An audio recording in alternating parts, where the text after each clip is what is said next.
有問題早晨，再見，好啊，多謝，係唔得，點解一早發俾廣東話。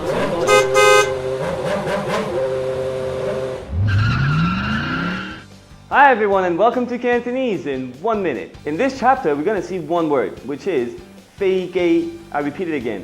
飛機, 飛機. Let's write it down first. 飛 to fly. 機 a machine.